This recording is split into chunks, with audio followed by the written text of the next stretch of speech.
reject them when you show them the proof. Speaking negative, no respect, it's like they want you to lose. But it's cool, you know what we gotta do. I said, Israel, you ready? I said, Israel, you ready? Shalom, Israel, shalom. Brother Avery, Royal Redeemer Christ Church. First and foremost, all praise, honor, glory to the Most High Yahweh, Ba'Shem HaMashiach Yahushua. Today we have a very important lesson. I titled this, The Strong Black Woman and Her Simp Man. The Strong Black Woman and Her Simp Man. Now why did I say the strong black woman and her simp man? Okay, because as a nation of people, what we call black African American people, what the world identify our people as, okay, we are destroyed, ruined people, men and women. But what you're starting to see without the earth today, and it's been this way for a while, it's a very strong rebellious spirit, especially when it comes to our sisters. Okay, we've been taught and we've accepted this whole ideology that independent, single, black, strong woman, that whole term of strong black woman, if that's something to glory in, when it's really stupid, it's pitiful. When you look at every other nation of women, I've never heard another nation of woman refer to herself as a strong white woman, strong Mexican woman, strong Arab or Asian woman. Is foolishness. It's stupid. And our idiot sisters that adopted this and they take it, they hold fast to it as if it's something to be proud about. But when you look at the aftermath, the effects of what they call a strong black woman, the result is what? A bunch of broken households. Single parent households, children out of wedlock, locked down on government assistance, dependent on the white man, instead of continuing the same perpetual generational curse. Passing it on to their daughters. There's no order. Is what we're missing as a community. No order, no structure whatsoever. But in their mind, they hold fast to this phrase like it's something righteous or good. I'm a strong black woman. In fact, when you're a bitter, old, lonely black woman, it's really what it all is at the end of the day. Okay, and you got to understand something. You know, in the beginning, I'm going to say in the 60s and 70s, this is something that the white man intentionally done to divide and conquer our people. They've always been trying to destroy us, and we fell forward. This whole thing started, let's say, the feminist movement in the 70s, 60s and 70s. You had a white woman. That was her issue with her white man. She wanted equal rights, equal pay. She wanted to be recognized as more than just a stay-at-home wife or make babies. She wanted the same amount of money, pay, and respect and acknowledgement as her white man. There's no way. She knew she could not overthrow her white man. So what did she do?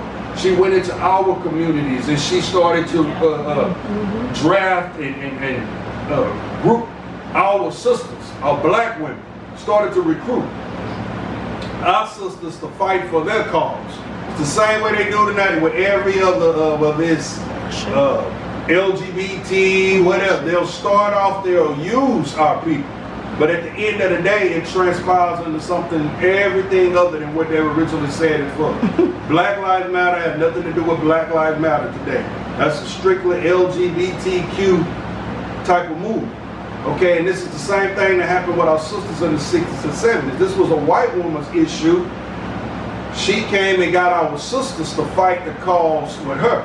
Okay, we used to be together. Our black man and black woman were together. We were one. Our sisters were right there by our side with their afros and their fists raised in the air fighting for the exact same cause, black liberation, black freedom, and things of that nature.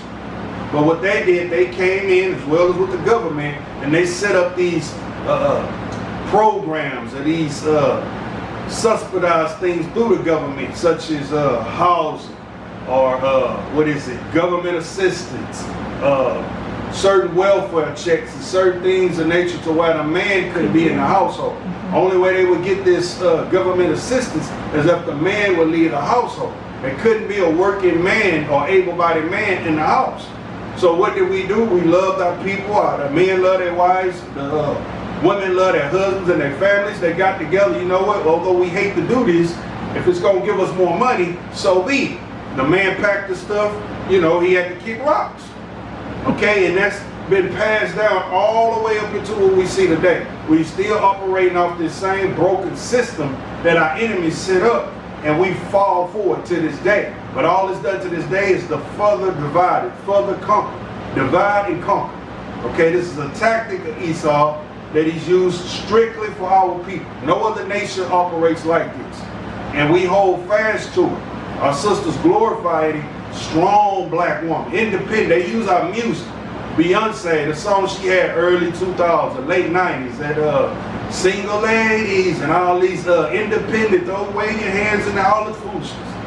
Okay, that was intentionally set up to make our sisters glorify, take pride in something that was destroying our houses, destroying our communities. Okay, and what you see today is the aftermath. This is the product.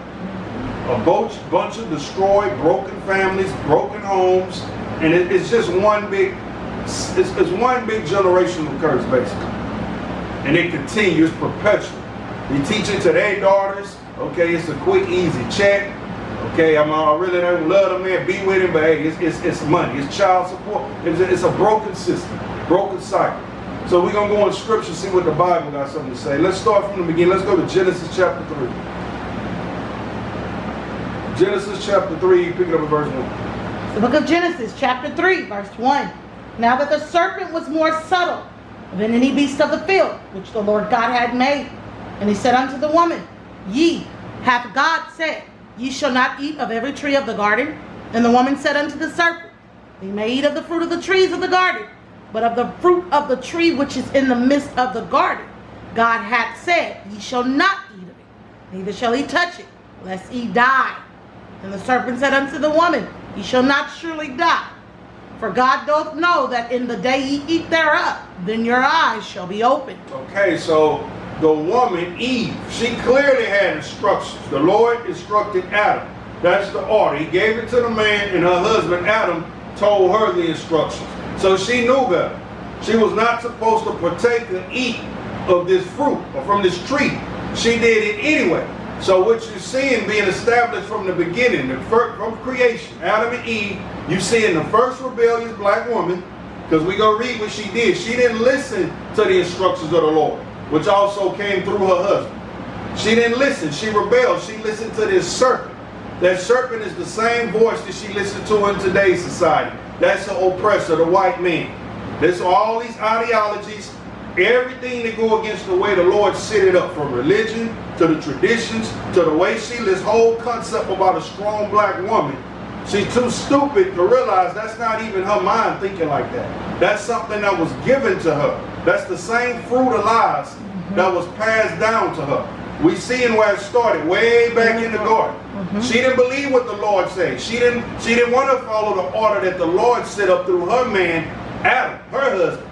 She listened to this serpent. Continue. And ye shall be as gods, knowing good and evil. So the serpent is telling her contrary to what the Lord said. The Lord just gave her clear instructions through her husband Adam. You can eat from any tree of the field except for this one tree.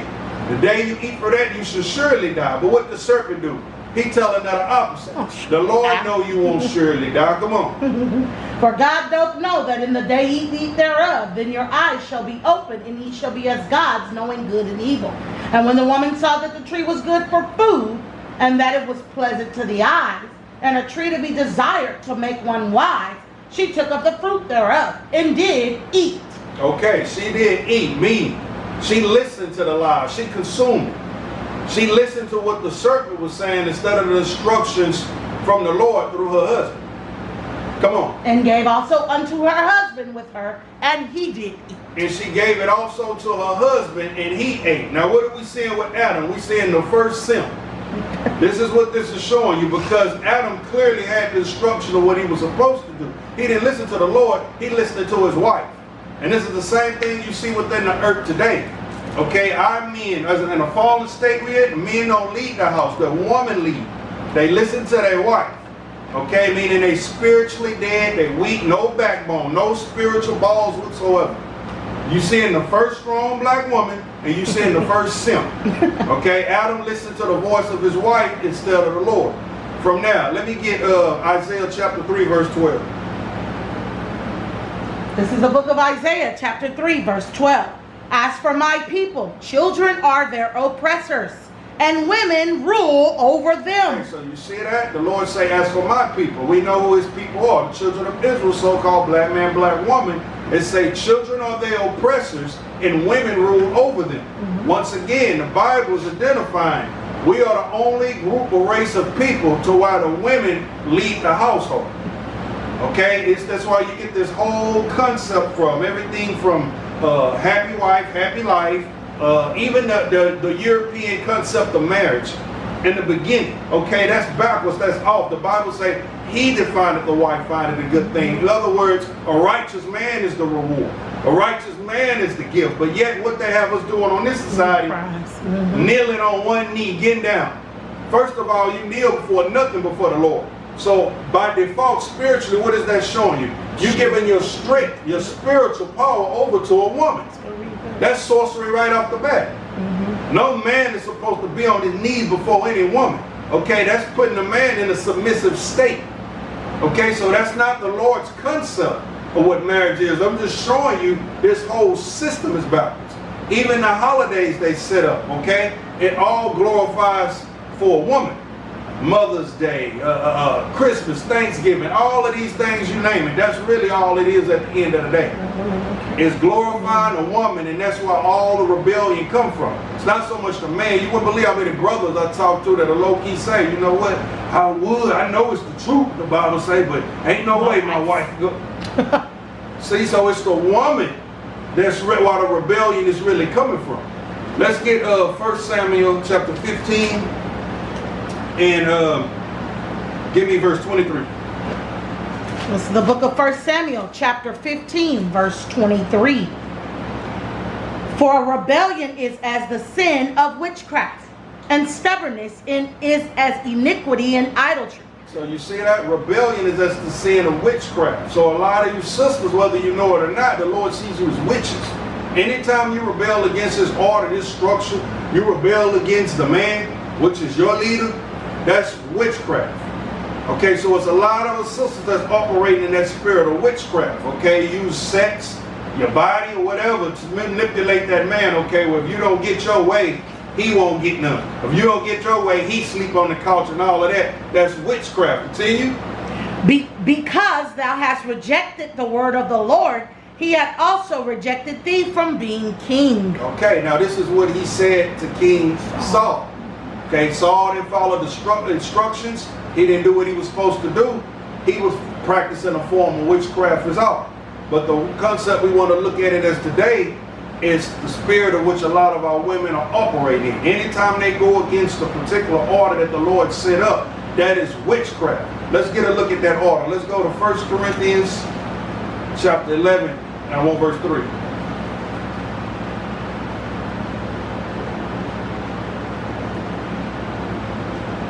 It's the book of 1 Corinthians, chapter 11, verse 3. But I would have you know that the head of every man is Christ, and the head of the woman is the man, and the head of Christ is God. Every man praying, continue. Yeah. Read the order again. Verse 3. But I would have you know that the head of every man is Christ, and the head of the woman is the man. Okay, so the head of every man is Christ, Yahweh Shai. The head of every woman is the man. Come on. And the head of Christ is God. And the head of Christ, Yahweh Shai, is God. So this is giving you the order of the family. Okay, you got the Father, you got Yahweh Shai, the Christ or the Hamashiach, then you got man. Under the man, then you have the woman. Okay, but everything within this white man's society has flipped that. He's flipped that, and you bought that, you ate from that fruit. That started as slavery and Jim Crow. They take the biggest, strongest, blackest man they can find, bring him out in the middle of all the women and children. They were buck breaking, meaning raping. Bend him over, gay sex, rape him in front of his wife and kids, cover him in feathers and toy, beat him within an inch of his life. And that was done to show you, look, this big, strong black man can't do nothing to help you. He can't save you.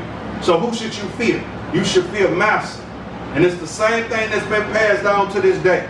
So even when a man do decide to try to put his foot down to get his house back in order, she's saying, I dare you. She got one finger raised at you, cussing you out in the air, calling you all kind of bitch ass niggas, I dare you, this or that. With the other hand, right there on 911 ready to call her white daddy. She said, I dare you to do something about it. I'm going to call your boss. See, and she know that. But see what's happening now in the earth, the Lord is doing, he's raising up a new man. He's raising up an Israelite man. Okay, and that ain't going to fly no more within this earth. That's dying. The same way you see this white man system falling as we speak, he losing power, is going down. The Lord is raising up his kingdom, his nation, and his men. So that's not going to fly. And we're going to read about that. A lot of y'all real soon going to wish you would have saw it and humbled down and found a real and listened to an Israelite man. Okay, so the Lord is putting that spirit on me and through all out this earth. Even the brother Kevin Samuels that recently died is real big on the internet. Now I can really care less. He was wicked. So the Lord wasn't teaching the Bible or anything like that. He wasn't dealing with the Lord.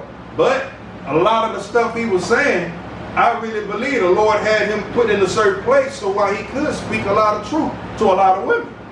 And what I mean by that, a lot of these women, nobody has ever told you the truth. Okay, as far as the correct order, your pastors lie to you. That's why 90% of the Christian church is filled with women. Okay, give me Proverbs, I believe it's 27:5. They tell you what you want to hear. It's a business to keep you coming back. They don't give a damn about your soul. They just playing off of your emotions. Proverbs 27, chapter 5. Proverbs chapter 27, verse 5.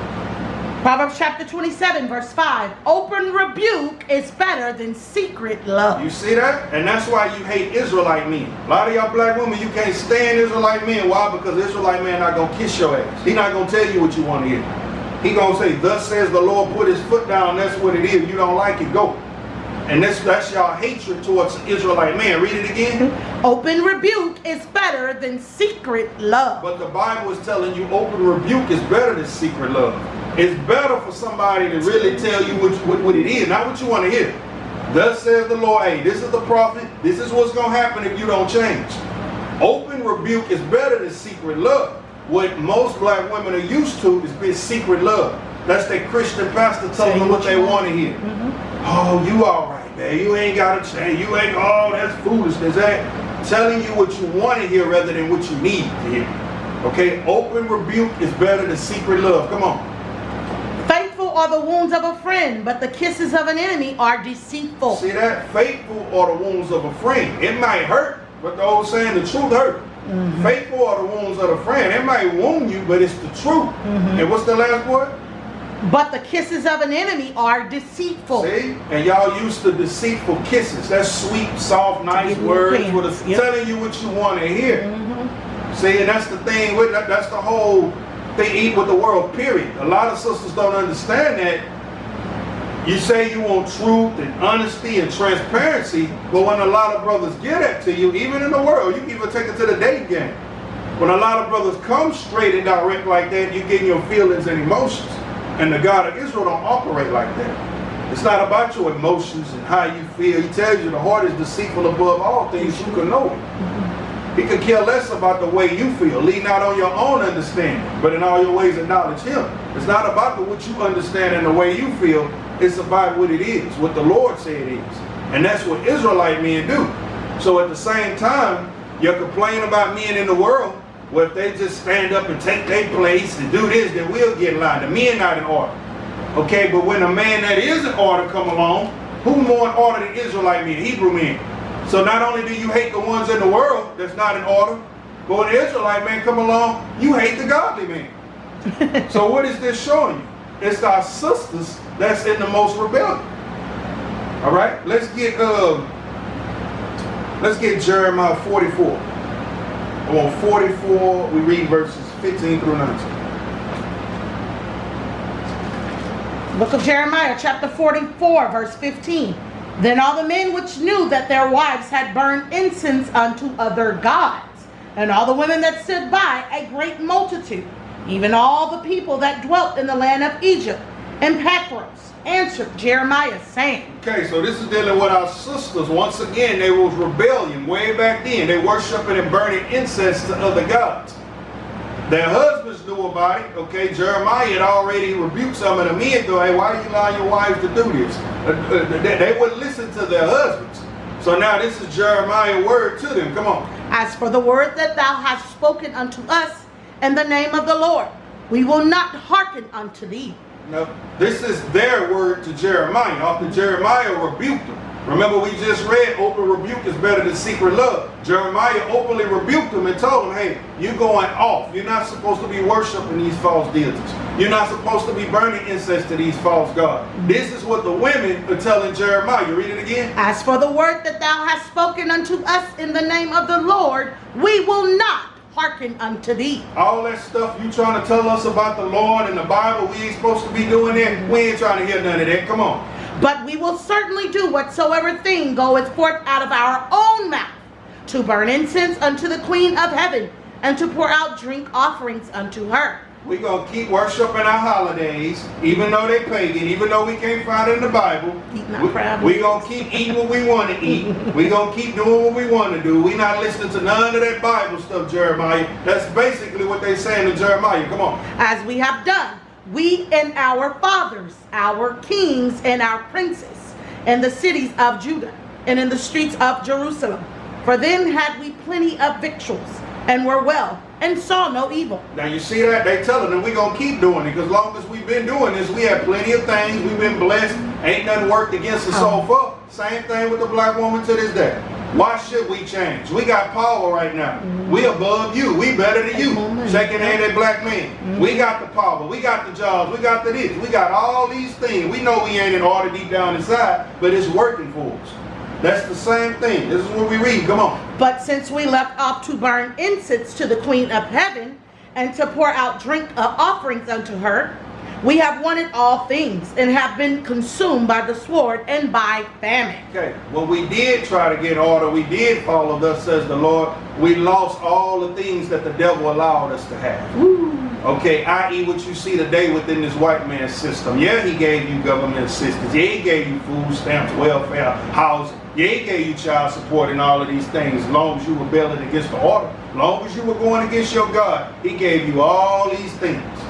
But see, we at the time now, the Lord is taking away his things now. So what happens when he take away his things who gave you your things? You finna go down right with it. In fact, give me Proverbs 21:11. Since you join hands with him, the same thing with as he go down, the Lord taking him down, you in bed with, you going down right with him. It's the book of Proverbs, chapter 21, verse 11. Come on. When the scorner is punished, the simple is made wise. And when the wise is instructed, he receives. Proverbs 21:11? Verse 21. Okay, flip it around. Might be 11:20.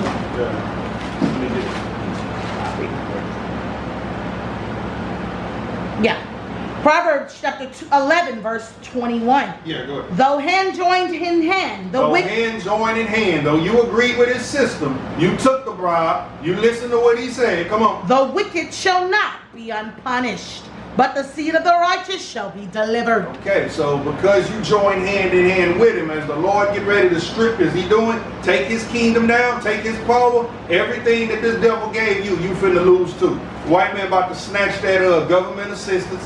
He about to snatch that housing, all food stamps, the whole system with chops. He about to snatch that all away. Okay, as he fall, you fall because you join hands with him. Same pact or agreement that she made back with him in the Garden of Eden. It's the same thing to this day. You don't ever go against yours, your own, your man, or your family to make an agreement with your enemy. And this is what you see happening right now.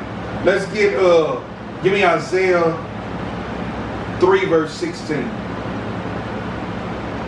Because this is what the Lord did. And because of the rebellion, he did this to our ancestors, our sisters back then, and the sisters today. Apparently they still fall under this same curse, all to their rebellion. Come on. The book of Isaiah chapter 3 verse 16. Moreover, the Lord said, because the daughters of Zion are hot. Because the daughters of Zion are proud.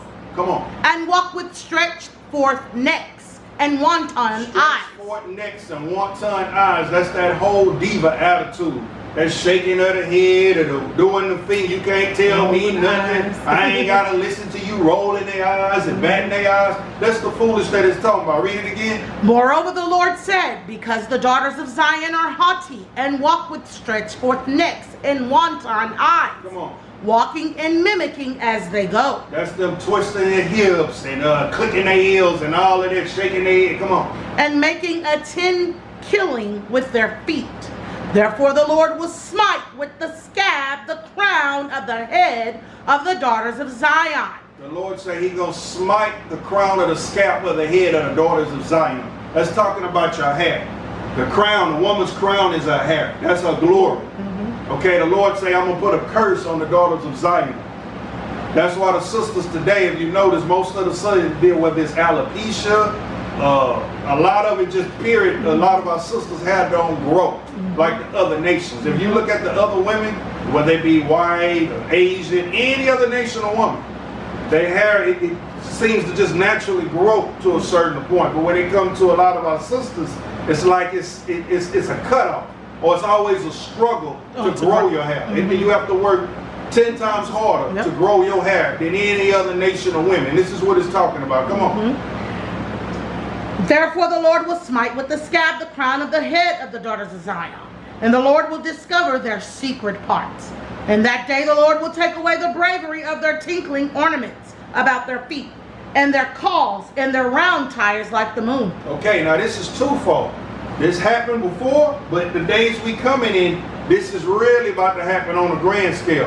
When it said the Lord will take away their what? The Lord will take away the bravery of their tinkling ornaments and about their feet, and their claws, and their round tires like the moon. Okay, that tinkling feet, that goes into all the little jewelry and trinkets and ornaments a lot of our sisters wear, whether it's ankle bracelets or all of the stuff you put on when you get ready to doll yourself up. The claws talking about your nails. All that right now you able to go to the nail shop, get your toes done, nails done. The Lord, all that's about to strip down. The Lord about to take that all away. Is this white man society fall?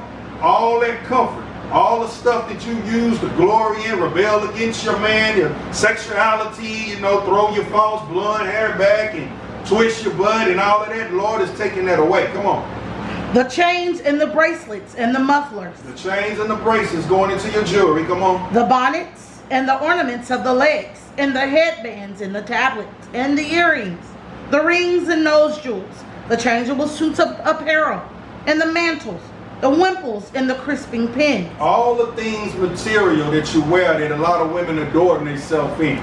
They put so much glory and pride in their sexuality, their beauty, the way they look. The Lord, the time is coming. He did it once in our captivity, and He's really about to do it in the days we coming in Jacob's trouble. He's finna humble the daughters of Zion. He's finna humble a lot of our women. Come on. The glasses and the fine linen, and the hoods and the veils.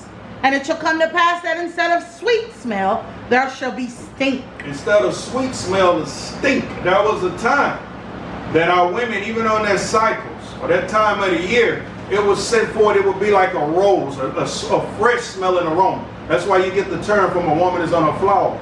Okay? This is a curse which you have today. It wasn't always a certain stench or whatever. It used to actually be a pleasant aroma, not an odor. Continue. And instead of a girdle, a rent. And instead of well-set hair, baldness. Instead of a girdle, a rent. Okay, our sisters naturally used to, they never got past a certain shape or certain size. Okay, our sister would be, it's kind of like, was it Abraham's wife? I believe Sarah. Even up into her 90s or whatever, she looked like she was 20 or 30. Our women, we aged, they aged so gracefully. Their body, they didn't have to work out and do all the stuff just naturally, just shaped beautiful. So instead of a girdle, a rent, and what? And instead of well-set hair, baldness. Instead of well-set hair, baldness. Once again, talking about the curse He put on our sister's hair. Okay, and all of this was set forth due to her rebellions. And it's the same thing you see to this day. It really didn't humble. All they do now, the other nations just came and say, you know what, we'll offer you weave, fake hair. Okay, you take a Arab or whatever, they'll cut their hair off or whatever, sell it to you. And you'll put somebody else's hair on your head, not even realizing that's spirits. When you do that, that's demon. People cut their hair in those colors. Hindu women or whatever, they pray to their God over that hair, then they ship it up packaged and send it to you. You go put it in your hair, they have power over you. Okay, it's witchcraft and sorcery on the highest level. And you have no clue. And they walk around, they throw it in their hair, and twist their head, flap it back like it's theirs. And another thing is showing you, I never understood that. We have a lot of our sisters, beautiful black chocolate sisters, that had a nerve. You get some cold blonde hair in your head, straight blonde hair. What is that showing you? Our people's cursed on so many levels. That's showing you think, without realizing it subconsciously, you think your oppressor is more beautiful than you. Why the hell would you put another nation's hair in your head unless you saw them in a superior light? They better than you. That's what you say subconsciously in your mind. Let's get 1 Timothy 5 verse 6.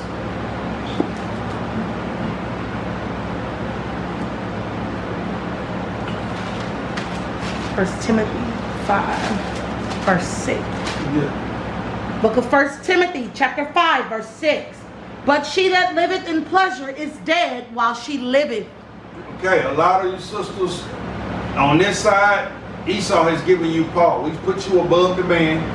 He's giving you the authority over him. You care less about the words of the Lord. You care less about getting in order. Okay, you in your pleasure right now. This is your best life now. Esau's kingdom is your kingdom. Why? Because you don't want to get in order. And the Lord's kingdom is going to be order. Continue.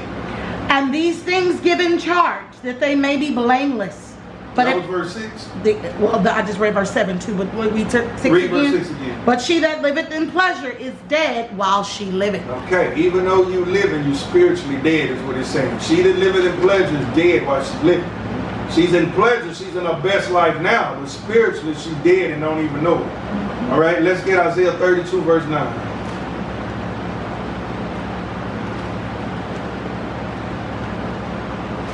The book of Isaiah, chapter 32, verse 9. Rise up, ye women that are at ease. Hear my voice, ye careless daughters. Give ear unto my speech. See that? Rise up, you daughters that is at ease. A lot of our sisters right now is at ease. She living in this white man's kingdom just as comfortable. She could be just as rebellious. Why should she get in order? Okay, he's putting you above your own man. So right now he's giving you that position above your man to keep your house divided. I don't have to listen to you, nigga. I make just as much money as you. I make more money than you do. I don't really need you for nothing. See, so it's benefiting you right now in this society. Was benefiting you, as you see, it's falling. Okay, and now the Lord is flipping it. He's raising up a Israelite men now, or even your 2/3 men, it's men that don't even believe the Bible, but the Lord got a certain spirit on them while he's not kissing your ass no more. He's not bowing down. He's taking that simp spirit out the earth. And this is what you see going on now. Continue. Many days and years shall ye be troubled, ye careless women, for the vintage shall fail, the gathering shall not come. See that? This is what's happening nowadays. Your vintage shall fail. All the stuff that you trusted in, as this kingdom fall, the Lord is taking that away. Come on. Tremble, ye women that are at ease. Be troubled, ye careless ones. Strip you and make you bare. I'm exposed. I'm taking all the stuff that you trusted in. You wanted to put another man above your man. You wanted to put this white man up as your God. Okay, you didn't want to get in line. You didn't want to follow the order. So now I'm about to take you down with him. Come on. And gird sackcloth upon your loins. They shall lament for the teats, for the pleasant fields, for the fruitful vine. Verse 13. Upon the land of my people shall come up thorns and bristles. That's all I want on that. It's just basically showing you the judgment. The judgment in these last days for her being out of order, out of line, not wanting to hearken, not wanting to do things the Lord's way. The Lord is saying, I'm going to make it work against you. Okay? Let's get Proverbs chapter 14, verse 1.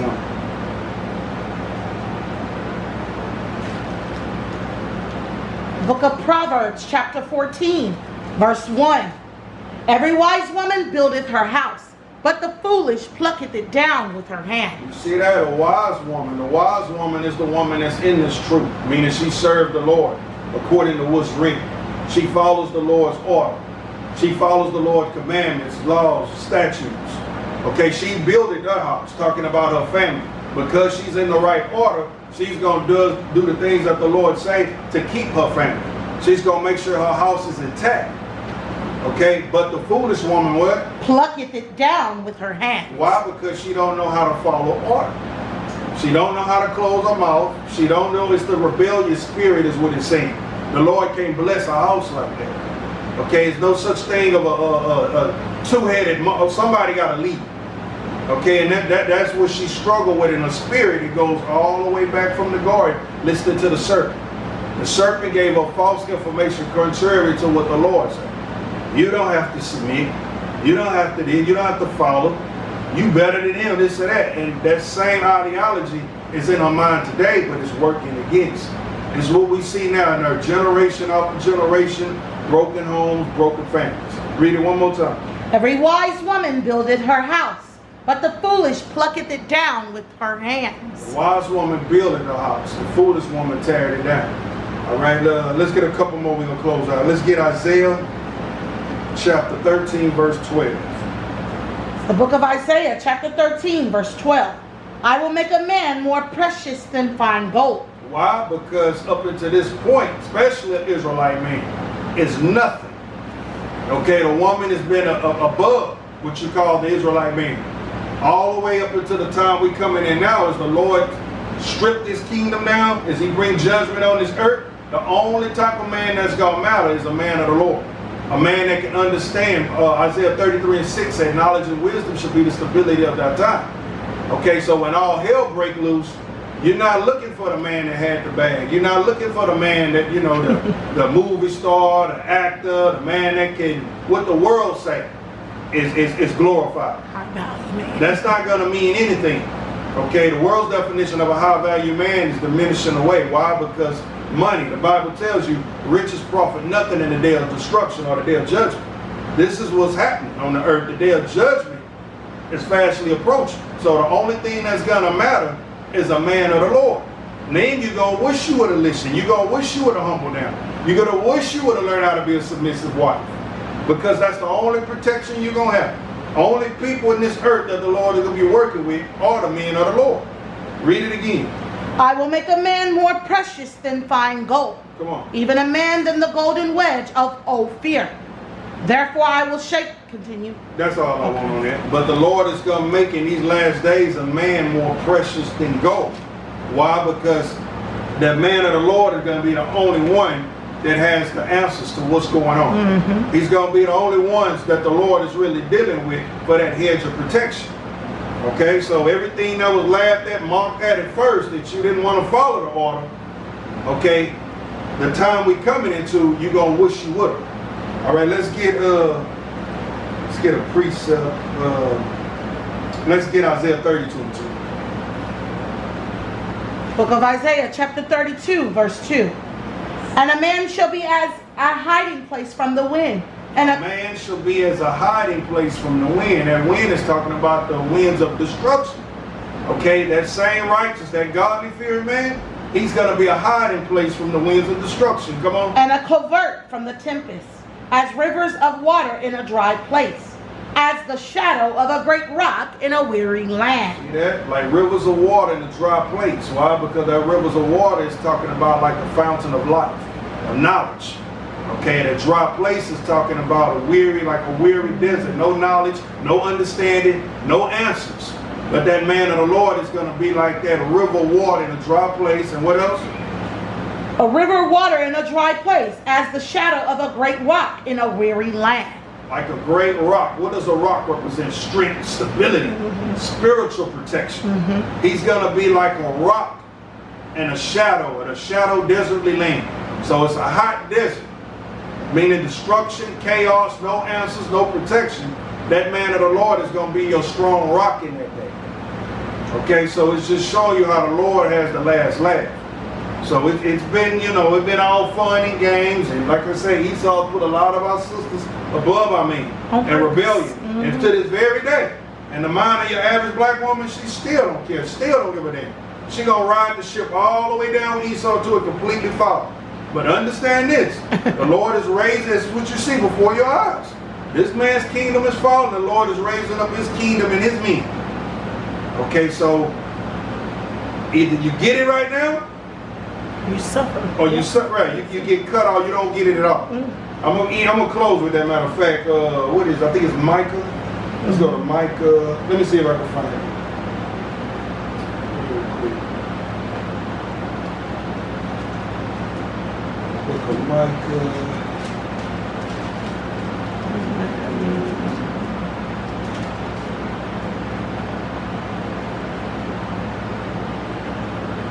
Let me get Micah chapter 7. And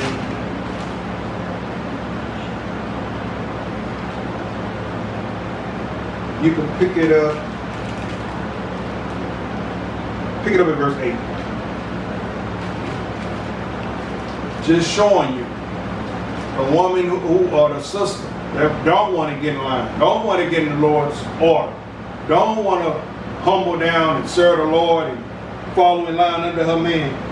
That judgment is fastly approaching. This is who it's talking about. Micah chapter 7, pick it up at verse 8. This is the book of Micah chapter 7 verse 8. Rejoice not against me, O mine enemy. When I fall, I shall arise. When I sit in darkness, the Lord shall be a light unto me. I will bear the indignation of the Lord, because I have sinned against him, until he plead my cause and execute judgment for me. He will bring me forth to the light, and I shall behold his righteousness. Okay, now this is talking about our people, and this could specifically apply to our man. We've been brought low for a time. Why? It says, because I've sinned. But the Lord is going to bring me back up again, is what it's saying. Continue. Then she that is mine enemy shall see it. She that is my enemy is the black woman that got a hatred for the Israelite man. Anybody who try to come say, thus says the Lord, tell you the right order, tell you how you're supposed to be behaving according to the Bible, this is the woman who go against it, that hatred. She that is my enemy, come on, shall see it, and shame shall cover her, which said unto me, where is the Lord thy God? Mine eyes shall behold her. This is the one, now she's marking. This is the same sister that hate the man of the Lord. You hate the order. She's saying, where is the Lord thy God? Okay, this is when the brothers right now, we on bottom. Okay, but as the Lord, before we elevated up, this is her attitude. Where's your God now? Come on. Now shall she be trodden down as the mirror of the streets. Okay, she's going to be trodden down as the mirror in the streets is what it's saying. Because of prideful, arrogant attitude against the Lord and the men of the Lord. When you transgress the order, go against the order, you got to understand you're going against the Lord himself. Go back to what we read, 1 Corinthians 11:3. It's the Father, the Son, the man, then the woman. You got a lot of sisters, especially in this Christian church, oh, I could be single and just go straight to the Lord. It don't work like that. I'm not married, I'm serving, no, you serving the devil. Because you intentionally, willfully going against the order of the Lord. It does not work like that. That's like a man saying, I go straight to the Heavenly Father without going through his hand. No, he has to go through the Son, which is Yahushua Christ. He goes to the man, it's Christ, it's the Father. So the same thing, just like a man can't leapfrog Christ and go straight to the Father, as a woman, you can't leapfrog your husband and say you going straight to Christ. Okay, so for all y'all that's been thinking that single and taking glory and pride, that old single woman thing, and they lying to you in the Christian church, making you think you don't have to have them and you go straight to, they lying to you. Okay, so once again, I titled this The Strong Black Woman and the Simp Man. If it's you, okay, it's a chance for you to repent. I pray you got some understanding. Until next time, shalom. We out.